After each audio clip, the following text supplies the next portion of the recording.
Now we have our story, and this is called The Smartest Giant in Town, and it's written by Julia Donaldson and it's been illustrated by Axel Scheffler, and the publisher is Macmillan Children's Books. Are you ready? This is one of my favourite books, and there's a little song for you to join in with. Okay. George was a giant, the scruffiest giant in town. He always wore the same pair of old brown sandals and the same old patched up gown. "I wish I wasn't the scruffiest giant in town," he said sadly.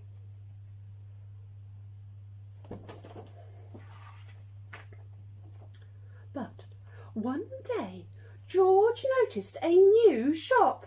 It was full of smart clothes.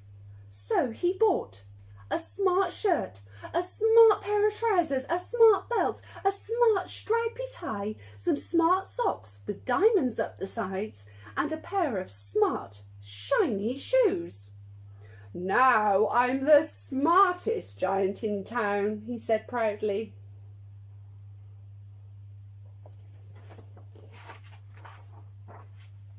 George left his old clothes behind in the shop. He was about to go home when he heard a sound. On the pavement stood a giraffe who was sniffing sadly. "What's the matter?" asked George. "It's my neck," said the giraffe. "It's so very long and so very cold. I wish I had a long, warm scarf."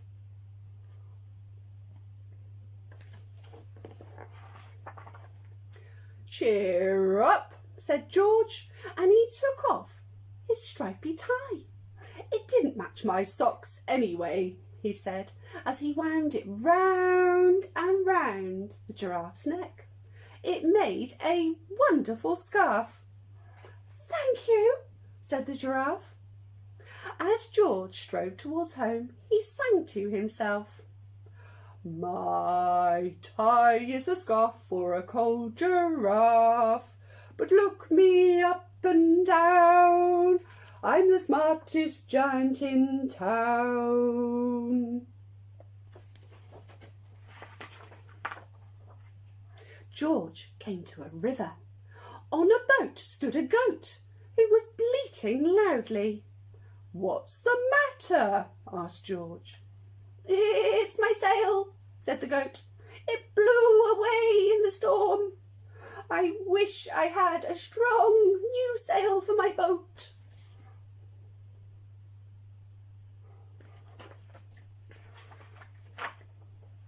"Cheer up," said George, and he took off his new white shirt. "It kept coming untucked anyway," he said, as he tied it to the mast of the goat's boat. It made a magnificent sail. "Thank you," said the goat. George strode on singing to himself. "My tie is a scarf for a cold giraffe, my shirt's on a boat as a sail for a goat, but look me up and down, I'm the smartest giant in town." George came to a tiny ruined house. Beside the house stood a white mouse with lots of baby mice. They were all squeaking. "What's the matter?" asked George. "It's our house," squeaked the mother mouse. "It's burned down and now we have nowhere to live. I wish we had a nice new house."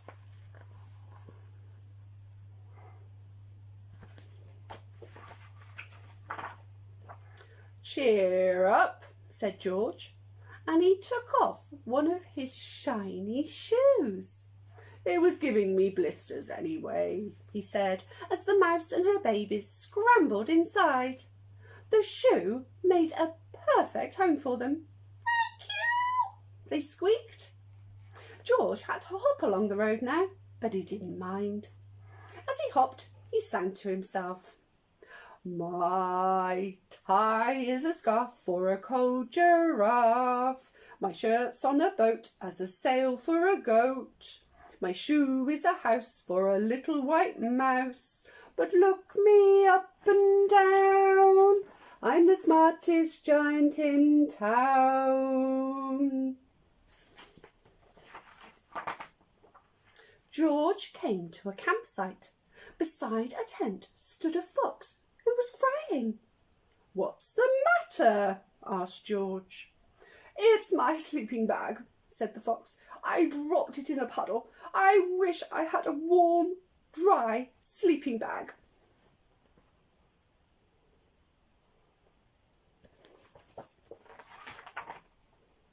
"Cheer up," said George, and he took off one of his socks with diamonds up the sides. "It was tickling my toes anyway," he said, as the fox snuggled into it. It made a very fine sleeping bag. "Thank you," said the fox. George hopped on singing to himself. My tie is a scarf for a cold giraffe. My shirt's on a boat as a sail for a goat. My shoe is a house for a little white mouse. One of my socks is a bed for a fox. But look me up and down, I'm the smartest giant in town. George came to a big, squelchy bog. Beside the bog stood a dog who was howling. "What's the matter?" asked George. "It's this bog," said the dog. "I need to get across, but I keep getting stuck in the mud. I wish there was a safe, dry path."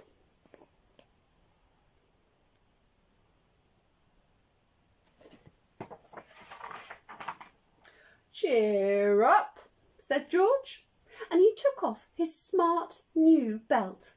"It was squashing my tummy anyway," he said, as he laid it down over the bog. "It made an excellent path." "Thank you," said the dog. The wind started to blow, but George didn't mind. He hopped on, singing to himself. My tie is a scarf for a cold giraffe. My shirt's on a boat as a sail for a goat. My shoe is a house for a little white mouse. One of my socks is a bed for a fox. My belt helped a dog who was crossing a bog. But my trousers are falling down. I'm the coldest giant in town. Suddenly, George felt sad and shivery and not at all smart. He stood on one foot and thought. "I'll have to go back to the shop and buy some more clothes," he decided. He turned round and hopped all the way back to the shop.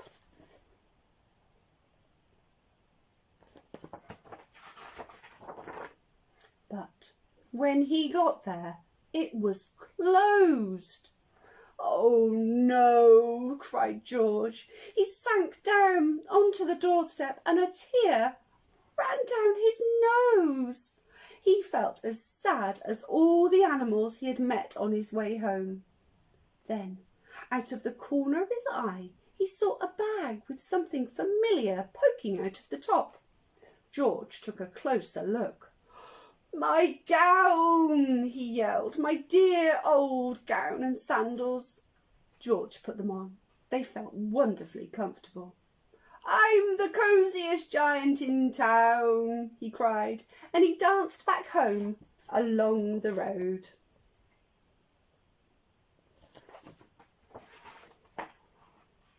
Outside his front door stood all the animals he had helped. They were carrying an enormous present. "Come on, George," they said. "Open it." George untied the ribbon. Inside was a beautiful gold paper crown and a card. "Look inside the card, George," said the animals. George put the crown on his head and opened the card. Inside it said, your tie is a scarf for a cold giraffe. Your shirt's on a boat as a sail for a goat. Your shoe is a house for a little white mouse. One of your socks is a bed for a fox. Your belt helped a dog who was crossing a bog. So here is a very fine crown to go with the sandals and gown of the kindest giant in town. Oh, how lovely, to the end.